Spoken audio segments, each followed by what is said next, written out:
పుట్టాలా అండి? ఆకాశంలోకి చూస్తా తెల్లగడ్డం వేసుకొని సామాన్యుడికి అర్థం కాని లిటరీ టర్మ్స్ తోటి మాటల్ని మాట్లాడాలా? పోనీ పార్టీ పెట్టాలి అంటే నాన్న ముఖ్యమంత్రి అయి ఉండాలా? మావయ్య కేంద్ర మంత్రి అయి ఉండాలా? బాబాయిని చంపించి ఉండాలా అని ఎక్కడ రాసిలేదు కదా. అంటే దశాబ్దం పాటు ఒంటరిగా పార్టీని మొయ్యాలి అంటే ఎన్ని తిట్లు, ఎన్ని అవమానాలు భరించాలి, ఎంత నలిగుండాలి, ఎంత జ్వలించుకుపోవాలి, ఎన్ని పోగొట్టుకోవాలి. వ్యక్తిగత జీవితం నుంచి నా ఆరోగ్యం దాకా అన్నీ పోగొట్టుకుంటానే వచ్చాను. దానికి ఈ జయకేతనం నాకు ఆనందాన్ని ఇచ్చింది. ఎందుకు చెప్తున్నానంటే ఆరోగ్యం గురించి. నేను మార్షల్ ఆర్ట్స్ చేసేటప్పుడు 3 గ్రనైట్ రాళ్ళు గుండెల మీద పెట్టుకొని పగలగొట్టించుకునేవాడిని. 9 ఏళ్ల పిల్లలు, 8 ఏళ్ల పిల్లలు ముగ్గురిని ఒకళ్ళని ఇలా పట్టుకొని ఇంకొకటి భుజాల మీద ఎక్కించుకొని గుడుంబ శంకర్లో మోసుకొచ్చినంత బలం ఉంది. చూడటానికి బక్కగానే ఉంటా, కానీ బలం అపారం ఉండేది.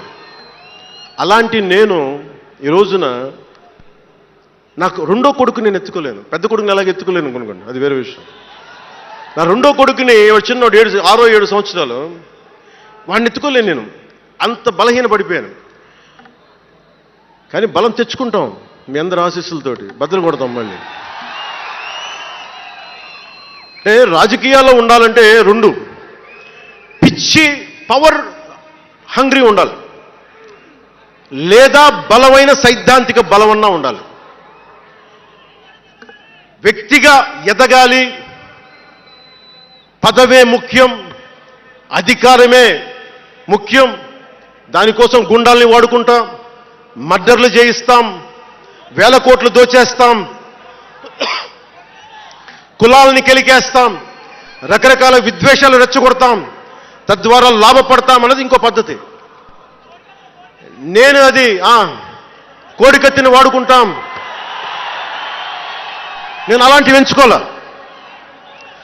సైద్ధాంతిక రాజకీయాన్ని ఎంచుకున్నాను. నాకు ఊహ తెలిసినప్పటి నుంచి అలాగే బతికాను. అందుకే నేను సమాజం, సమతుల్యత, భావితరాల భవిష్యత్తు, దేశం అంతరంగిక భద్రత, దేశ భద్రత, శత్రు దేశాల దాడులు ఆలోచించి దశాబ్దంన్నర నలిగి గుండె రగిలి అందరిలోనూ చైతన్యం రగిలించి ఈ రోజున జనసేన జయకేతనం ఎగరవేస్తున్నాం. ఇది జనసేన పద్ధతి. Registered party to recognised party. It took us a decade plus.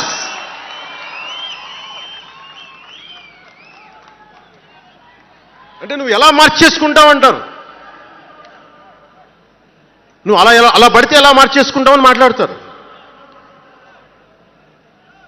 అరే ఒక మనం ప్రార్థించే నదే గంగమ్మ అవ్వచ్చు, కృష్ణమ్మ అవ్వచ్చు, దేవత అవుతుంది, పడవలకి రస్తా అవుతుంది, పంట కాలువలకి పొలాల్లోకి దూరే పంట కాలువ అవుతుంది.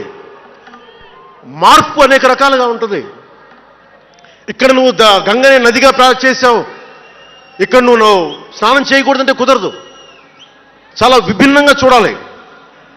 నేను మార్పు కోసం వచ్చిన వాడిని, ఓట్ల కోసం వచ్చిన వాడిని కాదు. అంటే ఇన్ని మాట్లాడే ఈ ఇంగ్లీష్ పేపర్ వాళ్ళకి I want to give you an example. Who said Pawan Kalyan changes from left, right and center? Let me tell you this. One example from one of your journalist brotherhood, from your journalist brethren, Sri